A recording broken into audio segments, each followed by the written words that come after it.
Hi, my name is Gibson, and I'm the creator of the Personal Development School. This is your daily breakthrough video, and in this video, I want to talk to you a little bit about how to break up with a fearful, avoidant attachment style individual in sort of the least harmful way possible. So I wanted to put this together. It's actually a suggestion from one of our students in the community, a really great student that's been around for a long time. And the suggestion was to put this series together in terms of like, what can we do if we need to break up with somebody? We talk a lot about like how to heal from a breakup and resources and all these different things. And don't get me wrong, if you were the person breaking up, you can still really hurt from going through a breakup. It doesn't mean that you're like scot-free and don't have any pain or missing of the person that you broke up with. But we put a lot of focus and emphasis very specifically on the person who gets broken up with. And sometimes a lot of people who are really caring for their partners and have to do the difficult thing of breaking up also want to know, how do I do this in a way that doesn't hurt my partner too much? So we're going to touch on really key things that you can go through, some different steps to hit that will be very valuable. And of course, if you want to do a deeper dive into this, you can check out our How to Heal from a Breakup course for 7 days for free if you want some extra healing resources. And I want to start here by going right into step one. So step one, if you're healing or if you're breaking up with a fearful, avoidant attachment style, it's very valuable to get really clear about your why. And there's probably a number of different whys by the time we reach the state of wanting to break up with somebody, but you want to get clear as to like 1, 2, or 3 things maximum that are very strong for you, that are driving your decision. And you want to be able to package them in a way that's kind and respectful, but you also want to be very honest and very clear and very specific. What I said in the other part of the series when I was touching on other attachment styles here is, it's very difficult. All that I've observed over the years is that it's very difficult to be on the receiving end of a breakup when there's a lack of clarity and a lack of closure. So it's really important to establish those things when breaking up with somebody else. And it's important to say really clearly what's going on. And it's okay to say things like, I really was infatuated with you in the beginning of the relationship. And as time got on, I realized that there's still stuff I need to figure out for myself. And I'm not ready to invest in a long-term romantic commitment right now. I still have some things I have to figure out as a person.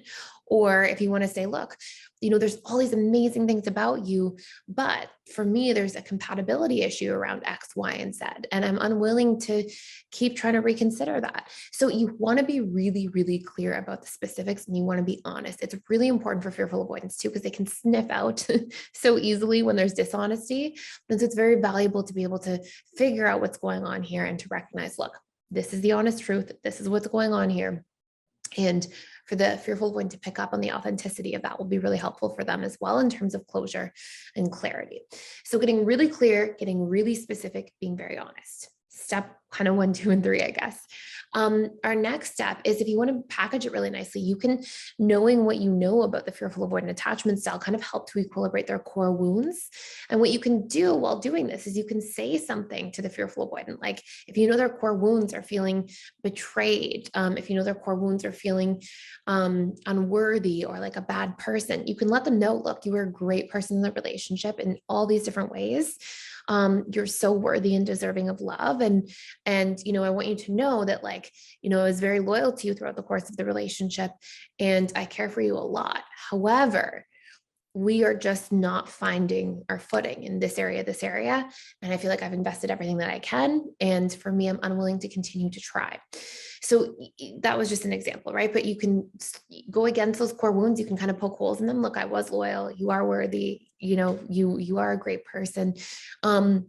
And that helps for them to not assign that meaning to things, right? Because you're specifically saying that. And what we know is that we all tend to assign our own subconscious wounds to the external experiences or events that we're experiencing if there's a lack of clarity, right? Our subconscious mind is like, oh, it must be because I'm unworthy. It must be because I'm a bad person, or whatever things we've come to believe about ourselves because of past traumatic imprints. So that's very helpful and very valuable to package it that way. And then the next thing that's really important to get into is, you want to be very clear that you're not willing to budge on your choice. Okay. I said this sort of in the other part of this series when I talked about the anxious preoccupied. When you leave a door open, that lack of like that sort of ambiguous nature of the ending of a relationship with a door open, like maybe in the future, is really difficult and makes it way harder for both parties to move on, like on either side of the equation. So it's very valuable to take the time to appropriately share, look, this is where I'm coming from. This is what's going on with me. I'm unwilling to change. My mind is made up. My decision is final. I'm decisive about this. I'm not budging. I'm not negotiating. Like, just to be really clear, you don't have to say all those things at once, but just pick one of them and just say, look, I'm really clear about my decision. It's been really hard for me to reach this decision, but I'm not going to change my mind. If you're not sure and you think you just need space from somebody, then take a break in the relationship. Say, look, I need 4 weeks, and put a definitive time period and do that. But if you're going to break up and then kind of think you might change your mind and try to leave the door open, it's just going to make things really, really difficult. And so this brings me to the next point here, which is to have really strong boundaries. Are you going to have a friendship after? Are you not? If so, what does a friendship look like? How would you want to readjust your communication? How often you talk, text, call, etc. How much time you spend together, so that you can actually have the space to both move on. If you're like, look, we want to have a friendship, then say, okay, well, what would friends do?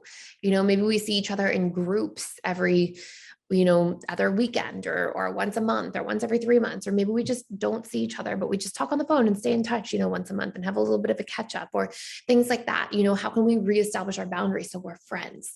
And you want to stick to that as much as possible, because again, everybody's probably either been in the situation or known somebody in the situation where the boundary lines are kind of convoluted, and like they're just not working in the relationship dynamic, where you're suddenly seeing each other all the time again, and then are we back together or not? And then usually those are the circumstances when one person gets really hurt. So really important to have clear boundaries. You can renegotiate those boundaries later. Like, if both of you really heal for 6 months and then you're like, look, we had such a great relationship, let's just be close friends, and let's actually go for lunch or coffee once a month, or we can text or chat 3 or 4 days a week. As long as there is a true friendship line there, then you should be really good to go. But you want to make sure that you're both tuned into that, honest, authentic, showing up, having conversations, so there's a lot of clarity going on there. So I hope that makes a lot of sense. Those are key steps to really working through this. And if you want to do a deeper dive too, the other thing that we've got going on right now at PDS is, if you are already a member of PDS, we are doing our lifetime sale.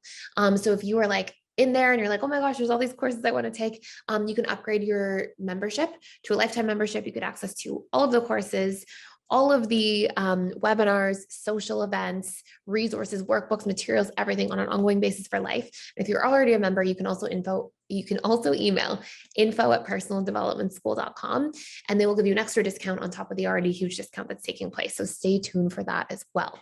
And thank you for watching. Thank you for being here. Please like, share, and subscribe if you haven't already, and I will see you in the next video.